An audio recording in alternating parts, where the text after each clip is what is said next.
हाल ही में अमेरिका अवैध रूप से रह रहे भारतीयों को अमेरिका ने जैसे आतंकवादी हों वैसे हथकड़ी पहनाकर भेजा, जिससे भारत में मोदी सरकार की छवि पर एक दाग लगा है।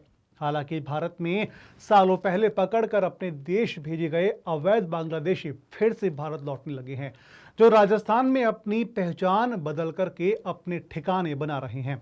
राजस्थान में परमानेंट निवासी बनने के लिए फर्जी तरीके से आधार कार्ड, पासपोर्ट तक बनवा रहे हैं। इतना ही नहीं, प्रदेश की सरकारी योजनाओं में प्लॉट भी अलॉट होने हो रहे हैं। एक परिवार के 7-8 लोगों ने दो आधार कार्ड पाए गए उनके पास से, और सुरक्षा एजेंसी भी तब चौंक गई जब अजमेर में सर्च ऑपरेशन के दौरान 4 ऐसे बांग्लादेशी पकड़ में आए जिन्हें करीब 4 से 10 साल पहले डिपोर्ट किया गया था। बीते 3 महीने अलग अलग जिलों में सर्च ऑपरेशन के बाद करीब 1,500 से ज्यादा संदिग्ध का पता चला है। इनमें से 8 बांग्लादेशी पकड़े हैं जिन्हें डिपोर्ट करने की प्रक्रिया शुरू कर दी गई है। ऐसे अवैध बांग्लादेशी रोहिंग्या पर शिकंजा कसने के लिए पुलिस गुप्त जानकारियां इकट्ठा कर ऑपरेशन चला रही है। अवैध बांग्लादेशियों से पता चला है कि ये फिर से बॉर्डर पार करके घुसे हैं और फर्जी दस्तावेज तैयार कर रहने लगे थे। अब सवाल उठने लगा है कि आखिर बांग्लादेशी प्रदेश में कैसे आसानी से भारतीय दस्तावेज बना लेते हैं, और पुलिस के लिए इनकी पहचान करना क्यों मुश्किल होता जा रहा है। बता दें कि बांग्लादेश से भारत में घुसपैठ करना बहुत आसान हो गया है। इसका एग्जाम्पल है सर्च के दौरान पकड़े गए आरोपी। हाल ही में अजमेर के दरगाह क्षेत्र में रह रहे 31 वर्षीय मोहम्मद आलमगीर और 55 वर्षीय शाहीन डिपोर्ट करने के बाद अवैध घुसपैठ कर लौट आए। इन्हें 2012 में बांग्लादेश डिपोर्ट किया गया था और दोनों पिछले 1 दशक से अधिक समय से अजमेर में रह रहे थे। अब पुलिस ने इन्हें दोबारा 29 जनवरी को गिरफ्तार किया है। यह कोई शख्स नहीं है, या फिर ये कहें कि यह कोई पहले शख्स नहीं है जो अवैध रूप से भारत में रह रहे हों। इनका रिकॉर्ड पुलिस खंगाल रही है।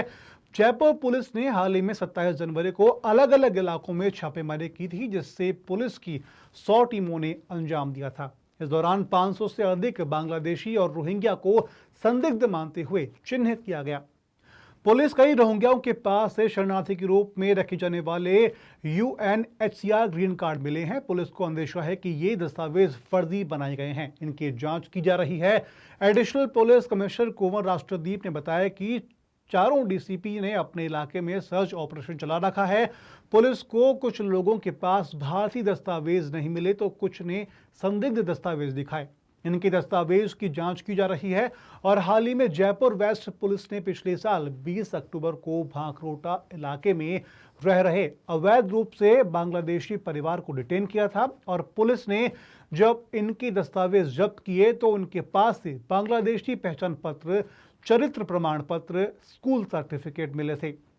चौंकाने वाली बात यह है कि इस परिवार ने भारतीय पासपोर्ट, आधार कार्ड, पैन कार्ड व अन्य डॉक्यूमेंट भी बनवा लिए थे। पुलिस ने सुहाग खान को एयर पासपोर्ट एक्ट 1967 व अन्य धाराओं में गिरफ्तार किया है। जांच में सामने आया है कि सुहाग ने सीकर हाउस निवासी फिरोज कुरैशी व उसके भाई मोहम्मद आमिर उर्फ राजा की मदद से बनवाए थे। आरोपी ने खुद के साथ ही पत्नी का वोटर ID, जनाधार, आयुष्मान कार्ड भी बनवा रखे थे। इनकी मदद से सरकारी सहायता भी ले रहे थे। यहां तक कि सरकार की तरफ से इन्हें मकान भी अलॉट हो चुके थे। इससे पहले जयपुर पुलिस ने पिछले साल 24 नवंबर को अवैध रूप से रह रहे 12 बांग्लादेशियों की पहचान कर इन्हें BSF के सहयोग से बांग्लादेश डिपोर्ट किया था। अवैध तरीके से रह रहे बांग्लादेशी राजस्थान में कई अपराध भी कर चुके हैं। करीब 10 साल पहले 19 सितंबर 2014 को वैशाली में बांग्लादेशी बदमाशों ने एक परिवार को बंधक बनाकर के डकैती की थी। बदमाशों ने पीड़ित परिवार के सदस्यों को चाकू से गोद कर लहूलुहान कर दिया और महिला से गैंग रेप कर फरार हो गए। बांग्लादेश के खुलना जिले में भागे तीनों डकैतों की पहचान मुकीम, मिंटो उर्फ शहजान और रफीक के रूप में हुई। आरोपी बांग्लादेश में वांछित होने पर वहां की पुलिस ने उनको गिरफ्तार कर लिया और जयपुर पुलिस को खाली हाथ लौटना पड़ा। इसके बाद कई बार पत्राचार हुए, लेकिन इन्हें जयपुर नहीं लाया जा सका। अवैध घुसपैठियों की पहचान और उनके निष्कासन की कार्रवाई के लिए अजमेर SP वंदिता राणा ने स्पेशल टास्क फोर्स का गठन किया है और टीम ने पिछले 4 महीने में कई सर्वे में 1000 से अधिक घुसपैठियों को संदिग्ध मानते हुए चिन्हित किया है, जिनके दस्तावेजों की पहचान की जा रही है। हाल ही में बीजेपी विधायक बाल मुकुंद आचार्य ने सदन में सोमवार को जयपुर और राज्य के अन्य जिलों में अवैध रूप से रह रहे बांग्लादेशी और रोहिंग्या का मुद्दा उठाया था। अध्यक्ष महोदय, जयपुर शहर तथा प्रदेश में रह रहे बांग्लादेशी रोहिंग्याओं को वापस भेजने के संबंध में महोदय, उपयुक्त विषय अंतर्गत मैं एक महत्वपूर्ण मसले पर सदन का ध्यान दिलाना चाहता हूं कि प्रदेश की राजधानी जयपुर शहर तथा संपूर्ण प्रदेश में बांग्लादेशी रोहिंग्या घुसपैठिए अवैध रूप से जमे हुए हैं और प्रदेश में कानून व्यवस्था को खतरा उत्पन्न कर रहे हैं।